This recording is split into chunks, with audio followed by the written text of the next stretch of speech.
하는 친구들 3단원 긍정적인 생활 네 번째 마지막 시간입니다. 네 번째는요, 긍정적인 마음으로 생활해요 라는 주제로 공부를 해볼 거고요. 교과서는 54에서 57쪽을 준비해 주세요. 네, 오늘 마지막 시간으로 긍정적인 마음으로 생활해요를 배워볼 건데 긍정적인 생활 태도는 긍정적인 마음에서 나오겠죠. 그래서 오늘은 긍정적인 마음을 기르는 활동을 해볼 겁니다. 자, 생활 속 이야기를 바로 볼까요? 매일 아침 거울을 보며 라는 영상이 있는데요. 이것을 보고 긍정적인 말과 행동 그리고 마음이 생활에 어떤 영향을 미치는지 생각해 봅시다 해 있습니다. 그러면 밑에 글을 보니까 매일 아침 엄마는 거울을 보며 긍정적인 말을 합니다. 두 아이는 엄마의 말을 함께 따라합니다 라고 해서 나는 내가 가진 것에 감사한다. 나는 무엇이든 자신 있게 할 수 있다. 나는 스스로를 존중한다 라고 되어 있죠. 지금 이것을 보고 또 선생님이 영상을 보여줄 건데요. 영상을 보면서 밑에 일상생활에서 긍정적인 마음을 기를 수 있는 방법은 무엇인가요? 여기에 한번 답을 달아보세요. 영상 보여주겠습니다. Ready for a big positive day at school? Yes. Yeah, ready? Excellent. Okay, I am strong. I am strong. I am grateful for what I have. I'm grateful for what I have. I try my best. Try my best. I am beautiful. I am beautiful. I am respectful. I'm respectful. If I fall, I get back up. because I am Resilient. resilient. That's right, you boys are resilient. I try new things. I try new things. Mistakes are? Opportunities to learn. Mistakes are opportunities to learn. Did I forget anything? Yes, I'm smart. I am smart. Okay, we're going to have a good day at school? Yes. Excellent. 네, 영상 잘 보았나요? 영상을 보니까 선생님도 매일 아침마다 거울을 보면서 긍정적인 말을 할 때 하루가 변화될 수도 있겠다라는 생각이 드네요. 자, 그러면 여러분들이 적은 방법은 무엇인가요? 선생님은 나는 지금 이대로도 충분히 아름답다고 생각하는 것입니다 라고 적어보았고요. 이런 생각이 선생님을 더욱 사랑하며 자신감을 갖게 해줄 거라고 생각해요. 그래서 외면적으로나 내면적으로나 나도 할 수 있어, 나도 충분히 예뻐, 이런 것들을 나도 충분히 멋있어, 이런 것들을 여러분들이 생각하는 것도 좋은 방법이 될 수 있을 거라고 생각합니다. 한 장 넘기면 55쪽에요. 인성 쑥쑥 체험 활동이 있습니다. 자, 긍정의 말의 힘을 보고 우리 학급에서 긍정적인 태도로 생활할 수 있는 방법을 찾아 실천해 봅시다 라고 되어 있죠. 여기 보니까 영상이 하나 있네요. 영상 보고 돌아오겠습니다.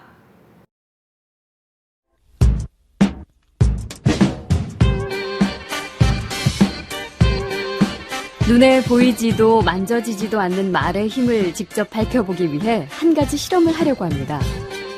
먼저 40m의 거리를 정확히 측정하고 작은 초시계 하나와 30개의 단어 카드 그리고 노신사 1명까지. 이제 준비는 끝났습니다. 실험 참가자는 20대 남녀 12명. 실험 의도는 절대 비밀. 이 실험은 문장을 만드는 언어 능력 테스트입니다. 자, 이제 실험이 시작됐습니다. 봉투 안엔 모두 30개의 단어 카드가 들어있습니다.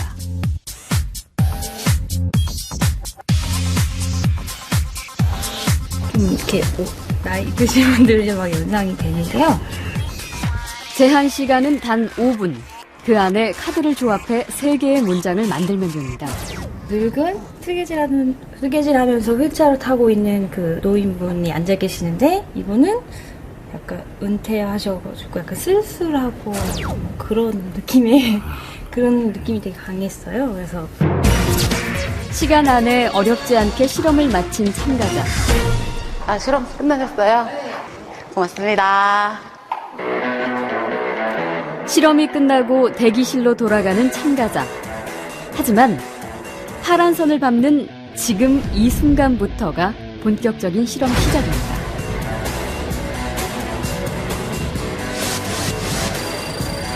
긴장이 풀어졌기 때문일까요?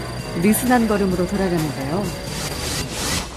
사실 40m를 걸어가는 동안 제작팀은 몰래 숨어서 시간을 재고 있었습니다. 그리고 꼼꼼하게 기록을 합니다. 사실 5분 전 실험실로 들어갈 때도 시간을 재고 있었습니다. 실험 전과 후 어떤 변화가 생겼는지 눈치채셨나요? 실험이 끝나고 처음보다 무려 5초나 느려진 걸음. 심지어 걷는 모양이 지쳐 보이기까지 합니다. 왜 무엇이 이런 행동의 변화를 가져온 것일까요?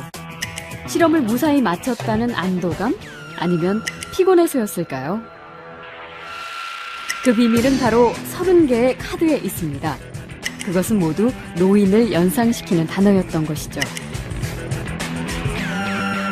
주목할 것은 실험 참가자 모두에게 이런 변화가 생겼다는 사실입니다. 노인을 연상시키는 단어를 본 12명 참가자들이 걷는 데 걸린 시간은 실험 전보다 평균 2초가 넘게 느려졌죠. 그저 우연한 결과일까요? 이번엔 젊은이를 연상시키는 단어를 받은 4명의 참가자들. 한눈에 봐도 실험 후 걸음걸이가 더 빠르고 힘있어 보입니다. 시간도 무려 2초 이상 단축됐는데요. 더 놀라운 건 아무도 자신의 변화를 눈치채지 못했다는 겁니다. 걸음이 많이 느려지셨는데. 아, 들어갈 때요? 아니, 끝나고 나갈 때. 아, 모르셨어요? 몰랐어요. 아니요, 저는 전혀 못 느꼈는데요. 지금 얘기 듣고 알았습니다. 단어들이 약간 깔아앉는다 그래야 되나, 좀 처진다 그래야 되나? 약간 뭐 그런 느낌이 들긴 했었거든요. She really is walking slow. That's a very large effect. 예일대의 존 바그 교수가 처음 이 실험 결과를 발표했을 때 보이지 않는 언어의 힘에 대해 세계는 놀라움과 충격을 금치 못했습니다. It actually activates part of your premotor cortex that is the area where you're ready, you get ready to do something in a certain way. So you're by just being exposed to those words, areas of your sort of motor cortex are being prepared to behave exactly that way. Activates these areas of the motor cortex in people just like they were ready to do that behavior by intention. So words are extremely powerful. 2초는 작은 차이지만 만약 중대한 인생의 갈림길에서 특정한 단어나 말로 인해 선택이 달라진다면 어떨까요? 그야말로 말에는 행동뿐 아니라 인생까지 뒤바꿀 수 있는 엄청난 힘이 숨어 있는 것이죠. 단어를 다 숙지하고 외우고 뭐 여기에 대해서 이대로 행동을 하라 하는 그러한 것가 전혀 없음에도 불구하고 단순히 그 단어를 그냥 접하는 거죠. 그것만으로도 이렇게 행동에 영향을 줄 수 있기 때문에 언어의 힘이라는 거는 우리가 알게 모르게 우리의 행동을 지배한다라고 볼 수 있죠. 네, 영상을 잘 보았나요? 그러면 여러분들 이 실험을 보고 또 이 영상을 보고 우리 학급에서 어떻게 할 수 있을지 찾아서 빈칸에 한번 적어보았으면 좋겠습니다. 나의 행동도 뭐에 따라 바뀔 수 있을까요? 선생님은 이렇게 적어보았습니다. 나의 행동도 내가 하는 말, 긍정적인 말 등에 따라서 바뀔 수 있다고 생각합니다. 내가 수학을 못해 라고 생각한다면 난 수학을 못해, 난 이것도 못할 거고, 난 이번 수행평가에서 틀릴 거야, 이런 생각과 말을 하는 것이 아니라 나는 수학을 못해, 그렇지만 나는 열심히 공부해서 나는 앞으로 수학을 잘하게 될 거야, 나는 앞으로 잘 될 거야, 이러한 말들을 했을 때 여러분들의 삶이 또 행동이 바꿔질 수가 있겠죠. 이렇게 긍정의 말이 엄청난 힘을 가지고 있다는 거 여러분들이 꼭 기억했으면 좋겠습니다. 밑에 보면 자신의 행동을 긍정적으로 바꾸려면 그럼 어떠한 말이 필요한지 써봅시다 라고 되어 있습니다. 그리고 긍정적인 마음을 기르는 말을 친구와 짝을 지어 함께 해봅시다 라고 했는데요. 한번 여러분들이 나에게 필요한 긍정적인 말이 무엇이 있는지 적어보면 좋을 것 같습니다. 먼저 나는 내가 가진 것에 감사합니다. 물론 사람들이 너는 가진 것이 없어 라고 한다고 할지라도 그래도 나는 내가 가진 사소한 것들에 감사합니다. 내가 가진 머리카락에 감사하고, 내가 가진 좋은 시력에 감사하고, 내가 냄새를 맡고 귀로 소리를 들을 수 있음에 감사하고, 또 내가 신체가 있는 게 감사하고, 나에게 부모님 또는 할머니, 동생, 누나, 형이 있음에 감사한 것, 그러한 것들이 다 감사의 대상이 될 수가 있겠죠. 적어보았으면 한번 선생님의 답과 비교해 봅시다. 선생님은 내가 하는 말은 남도 듣지만 결국 나의 귀가 듣게 됩니다 라는 말도 긍정적인 말일 것 같아요.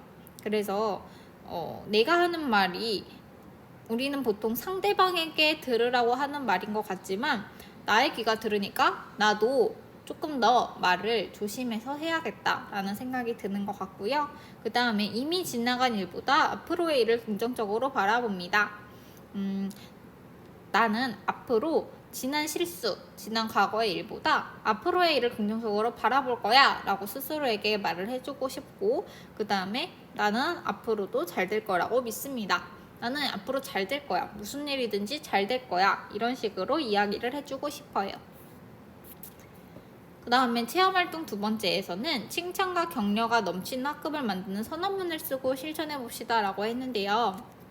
우리 학급이 긍정적인 생활을 하려면 첫 번째로 아침에 친구와 반갑게 인사하는 것. 안녕, 어제는 잘 들어갔어? 좋은 하루 보내? 좋은 아침이야?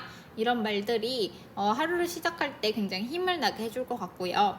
두 번째는 친구의 장점을 찾아서 칭찬해주는 것, 너무 중요하죠. 선생님도 의식적으로 우리 반 아이들을 칭찬해주고 또 여러분들을 칭찬해주려고 하는데 생각보다 잘 안 될 때가 많아요. 그래서 칭찬은 사람들을 기분 좋게 할 수 있으니까 칭찬하는 것도 매우 긍정적인 생활을 하는데 도움이 될 것 같습니다.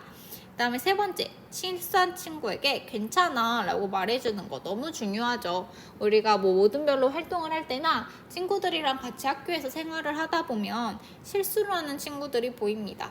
그럴 때마다 너 왜 그랬어? 나는 이해할 수 없어. 이러한 반응보다는 괜찮아, 할 수 있을 거야 라고 긍정적으로 말해준다면 듣는 나도 그리고 듣고 있는 친구도 너무나도 좋은 관계를 맺을 수가 있겠죠. 네 번째, 다섯 번째는 어떤 것들이 있을까요? 여러분들이 한번 적어보기 바랍니다. 네, 네 번째와 다섯 번째는 선생님은 이렇게 적어봤습니다. 친구의 단점이나 약점은 이야기하지 않아요. 왜냐하면 잘못하면 뒷담화라고 하죠. 뒤에서 상대방이 욕을 하는 것처럼 들릴 수 있기 때문에 단점이나 약점보다는 장점을 칭찬해주는 게 훨씬 좋은 방법이겠죠. 그 다음에 다섯 번째는 항상 웃으면서 생활하도록 노력합니다. 웃는 얼굴은 남으로 하여금 기분 좋게 하죠. 선생님도 방긋방긋 잘 웃는 친구들이 너무 좋고 본받고 싶은데요. 이러한 점을 실천하면 좋을 것 같습니다. 그러면 57쪽의 단원 마무리입니다. 오늘 3단원 우리가 배웠던 긍정적인 생활을 마무리하는 시간인데요. 한번 배운 내용을 정리해 봅시다. 어려움에 좌절하지 않고 긍정적인 마음으로 육상 선수가 된 사람은 누구였습니까? 기억이 나나요? 그렇죠. 우리가 첫 시간에 배웠던 윌마 루돌프였습니다. 그 다음에 두 번째로 어려움 속에서도 자신감과 희망을 가지고 꾸준히 노력하는 것은 긍정적인 마음이라고 하죠. 그 다음에 자기 자신을 소중히 여기는 마음, 자존감에서 자아 존중감입니다. 상대를 존중하기 전에 나를 먼저 존중해야 상대방도 존중해 줄 수가 있겠죠. 그 다음에 스스로 한번 되돌아볼 건데요. 내가 긍정적인 태도로 생활하는지 돌아보고 아래 그림 가, 나, 다에 바늘을 그려 넣어봅시다 라고 되어 있습니다. 그리고 부족한 점이 있으면 더 잘하려는 마음을 다져볼 겁니다. 자, 보니까요. 바늘을 표시를 어디다가 해야 되나 봤더니 0부터 100까지 있죠. 여기에 여러분들의 실제 점수가 어느 정도인지 표시를 하면 좋을 것 같은데요. 가입니다. 긍정적인 사람이 되려면 자신을 소중히 여겨야 한다는 것을 잘 알고 실천하고 있습니다. 잘 알고 내가 실천하고 있다면 이런 식으로 표시를 해주면 되겠죠. 보통이라면 이렇게 표시를 하고 잘하고 있다 하면 100쪽에 가깝게 표시를 해주면 되겠습니다. 자, 두 번째, 어려움이 닥쳤을 때 긍정적으로 생각하고 행동하여 어려움을 극복하고 있습니다. 그동안에 선생님 저는 어려운 점이 없어서요. 세모로 여기 가운데를 표시하고 싶어요. 그렇게 해도 됩니다. 그 다음에 다입니다. 생활 속에서 긍정적인 마음을 지니고 행동하려고 꾸준히 노력하고 있습니다. 네, 저는 잘하고 있습니다 한다면 100쪽에 가깝게 표시를 하면 되겠죠. 이것은 선생님의 예시 답안이고요. 여러분들의 생활을, 태도를 이제 평가해서 표시를 자유롭게 해주면 되겠습니다. 네, 지혜센터라고 해서 58에서 59쪽에는 이순신 장군에 대한 이야기가 있습니다. 같이 한번 읽어보면서 단원을 마무리했으면 좋겠네요. 어려움에 물러서지 않은 이순신 장군. 이순신 장군 하면 다들 거북선이 떠오르겠죠. 한번 어떤 태도를 가지고 장군이 임했는지 같이 한번 봅시다. 명랑대첩을 앞두고 이순신 장군은 선조 임금께 마음을 다지는 글을 올렸습니다. 지금 저에게는 전투할 수 있는 배가 아직 12척이 남아 있습니다. 제가 살아있는 한 적은 감히 우리를 이기지 못할 것입니다. 이순신 장군은 진도에 이르자 피란하던 사람들은 이순신 장군이 도착했다는 말을 듣고 크게 기뻐했습니다. 이순신 장군은 남아있던 12척의 배에 한 달여 동안 고친 배 한 척을 더해 모두 13척을 마련했습니다. 바다에서 벌이는 싸움에 능한 일본 격작이 배 130여 척을 이끌고 이순신 장군과 명량에서 만났습니다. 이순신 장군은 배 13척에 대포를 싣고 바닷물의 흐름을 이용하면서 일본군과 싸웠습니다. 적은 모두 패배했고 조선 수군의 함성이 크게 울렸습니다. 왼쪽의 글은 이충무공 행록과 선조실록에 기록된 이야기 중 일부입니다. 일본군이 배 130여 척을 이끌고 조선을 공격해 왔을 때 당시 이순신 장군에게는 배가 13척밖에 없었습니다. 하지만 이순신 장군은 좌절하지 않고 아직 배가 13척 남아있다는 긍정적인 마음으로 전투에 임해 일본군을 무찔렀습니다. 그 누구도 상상하지 못했던 결과였습니다. 이순신 장군에게도 어려운 일이 여러 번 있었습니다. 장군을 시기하는 사람들의 비난과 방해로 한때는 관직에서 쫓겨나기도 했습니다. 그러나 이순신 장군은 어려움이 있을 때 쉽게 좌절하지 않았습니다. 오히려 긍정적인 태도로 더 힘을 내어 어려움을 극복했고 위기에서 나라를 구한 영웅이 되었습니다. 라고 되어 있네요. 정말 누가 봐도 상대편의 배가 130척이고 나의 배가 13척이면 몇 배입니까 여러분? 10배잖아요. 10배. 그러면 선생님 같아도 뭐야 상대방은 130개인데 난 13개밖에 없네? 라고 생각할 것 같은데 이순신 장군은 긍정적인 생각으로 나한테는 13척이나 있어. 나는 할 수 있어. 라는 마음을 가지고 가서 일본군을 무찌른 거죠. 정말 긍정의 힘은 대단한 것 같습니다, 여러분. 네, 여러분도 이 이순신 장군 그리고 우리가 윌마 루돌프 그 다음에 소방관 이야기들처럼 긍정적인 마음을 갖고 긍정적으로 생활해서 더욱더 자신을 발전시키는 우리 5학년 친구들이 되었으면 좋겠습니다. 3단원도 너무 수고했고요. 다음 시간에 다시 만납시다.